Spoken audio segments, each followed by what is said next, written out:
So dumating na nga pala guys yung mga in-order ko na educational laminated chart for Safely kasi alam niyo naman guys napakahilig niya sa mga visuals and napaka-studious na bata kaya talagang namimili ako ng mga ganito para syempre iba talaga pag mga visuals kasi.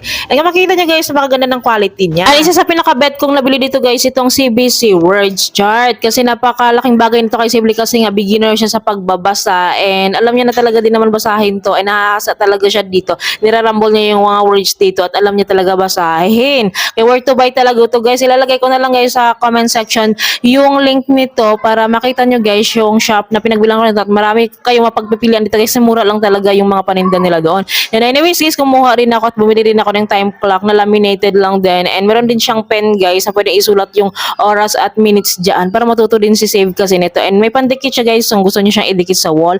Then kumuha rin ako guys ng Days of the Week and alam na rin basahin ni Save nito. And bumili rin ako guys ng emotion shares guys para familiar siya sa